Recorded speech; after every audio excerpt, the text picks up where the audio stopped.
Catching up on Saturday Night Live. I didn't even watch it yet. The buzz is just off. And if like even Lorne Michaels is like, hey, it's a rebuild year, just, I don't know. I'll watch it. I always watch it, but haven't yet. Did read some of the recaps. Colin Jost and Michael Che made fun of the Trump NFTs, and these read pretty good to me. Colin Jost said, I'm honestly just relieved that he's wearing an American military uniform. It's such a funny move to get into NFTs after the whole market just crashed. It's kind of like getting into Kanye now, which Trump also kind of did. Michael Che picked up the thread and said, Sam Bankman-Fried, the former CEO of the cryptocurrency company FTX, was arrested on fraud charges in the Bahamas. I'm going to guess while swimming in a t-shirt. Prosecutors allege that Bankman-Fried took funds from FTX customers to make large political donations. That money will now be used to make sure that the cameras outside his jail aren't working. Wow. It was Cecily Strong's final episode of SNL. Also weird, she kind of said goodbye at the end of last season, then sat out the first 3 episodes this season, then was back. Well, now she's gone. She appeared on the news as her character Kathy Ann and said she was getting a little emo tonight because truth is, I'm here to say goodbye. She explained she was going to prison because of all the crimes she had confessed to in her various appearances. You know, drug use, trespassing, destruction of property, crack, impersonating a police horse, meth, and crack. Kathy Ann said she hoped prison would give her much-needed stability, and I'm not too scared because I got friends on the inside. They seem to be doing okay. There, the screen graphics showed Kate McKinnon and Edie Bryant wearing orange jumpsuits and prison tattoos. Cecily Strong slipped out of character and said, everybody has to go to jail at some point, right? It's just my time now. But I had a lot of fun here, and I feel really lucky that I got to have so many of the best moments of my life in this place with these people that I love so much. SNL, rough year. My take continues to be you've got a star in Bowen Yang. You definitely have something in Sarah Sherman, James Austin Johnson, and the Please Don't Destroy guys. That's who I would build around right now. Did you miss the Jimmy Kimmel Bowl over the weekend when watching all the sports? Yeah, I missed it too. Apparently it happened on Saturday. The Jimmy Kimmel Bowl is meant to be quirky and fun. It even has a mascot, Jimmy Camel. The LA Times was at the Jimmy Kimmel Bowl. Jimmy himself joined the Washington State Marching Band as it took the field. Jimmy addressed the sparsely filled stadium. Attendance announced at 32,405. Jimmy called the game a tax write-off and joked that most of the attendees were holding their seats for Taylor Swift's sold-out concert coming in August. Spoilers in case you taped the game. Fresno State won 29-6 over Washington State. So Fresno State gets a championship belt like in wrestling. One of the organizers said every bowl game has a trophy, but what they don't have is a championship belt, and that's what makes the LA Bowl so different from any other bowl game out there. It's really an amazing prize that the team gets to walk away with. Yeah, all right. A big fan of Fresno State is apparently Ken Jong. Yeah, who knew? He wasn't able to make the game, but he did tweet, Fresno State Bulldogs, congratulations on the LA City Bowl. I'm so sorry I can't be there because of the holidays. Yeah, you couldn't be there on Saturday the 17th because of the holidays. Maybe the Jimmy Kimmel Bowl wasn't that important to you, Ken Jong. But he said, but there's still 2 things in life I love. I love my hoe, and I love Fresno. Ho is a reference to his wife, whose name is Tran Ho. Ken Jong fell in love with the Bulldogs last year. He was a guest picker on ESPN's College Game Day. He picked Fresno State over San Diego State when no one else would. His reasoning, F comes before S. Netflix, they've canceled a show. Isn't that shocking? Netflix never cancels anything. They just run shows 10, 11, 19 seasons. Well, they did cancel Blockbuster. Blockbuster was okay. I liked it. Sometimes there's just things like, I don't know what I want to watch, and this is fun for 22 minutes. Blockbuster was fine. Was it great? No, but it's canceled. Deadline says Netflix rates its show by the number of hours watched, and after Blockbuster launched on November 3rd, executives were less than impressed. I remember recently I told you about The Accountants made a show that was kind of like The Office. It's called PBC. I watched it.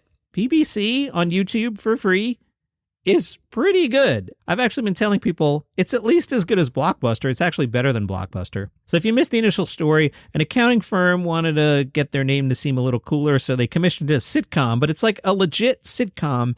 It is really like poor man's Office. Kind of like if The Office got to season 24 and the entire cast had turned over and you were like, wait, what happened to everybody?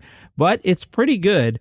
I sent it to my college-age son. I'm like, this is pretty good. He's actually ahead of me. He's into season 2 now. So PBC on YouTube, Poor Man's Office, it's pretty decent. It's better than Blockbuster, which Netflix canceled. Speaking of canceled, I'm just back from 2023 and Night Court is canceled. Now, it's not officially canceled. I'm a time traveler. I'm telling you, in the future, not too many people are going to watch Night Court and NBC is going to admit, hey, what are we doing here? But in the meantime, let me tell you about it. They have released a trailer. The new Night Court stars Melissa Rauch as Judge Abby Stone. She's, of course, the daughter of Harry Stone from the original because, why not? Why not have an original character with no ties when it's clearly Harry's daughter would become the judge at the Night Court?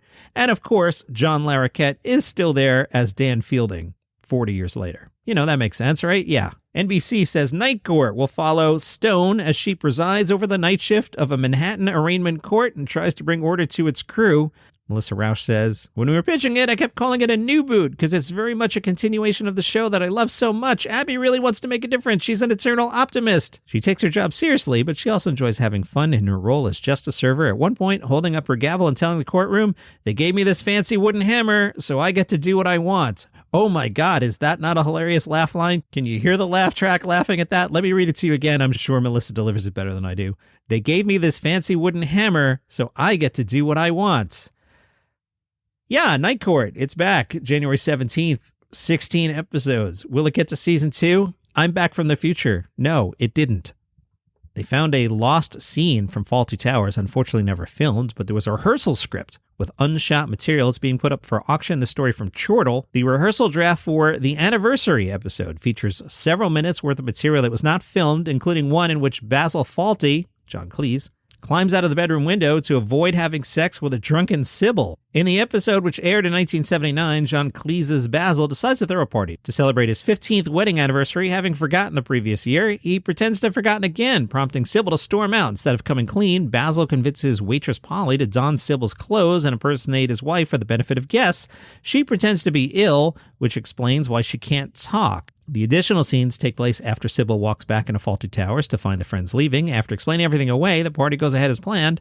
A little later, Sybil, now tipsy, forgives Basil and gets flirtatious with him, wearing what the script describes as a frilly, sexy robe. But chambermaid Polly, waiter Manuel, and Terry the chef are still hiding in the bedroom. Basil has to sneak them out without Sybil noticing. At one point, while hiding from Sybil, Basil hangs outside their bedroom window. The auction starts at £2,000 and will close on December 30th. Let's head on over to Gossip Corner and see what the mayor of Gossip Corner, Pete Davidson, is up to. TMZ says Pete Davidson hangs out with Chase Sweet Wonders again, but they're just friends. A representative for Pete Davidson tells TMZ, Chase and Pete are great friends, and they have been since they met filming Bodies, Bodies, Bodies. They hang out all the time and are most definitely not an item. Pete was seen Saturday afternoon at a Whole Foods in Brooklyn.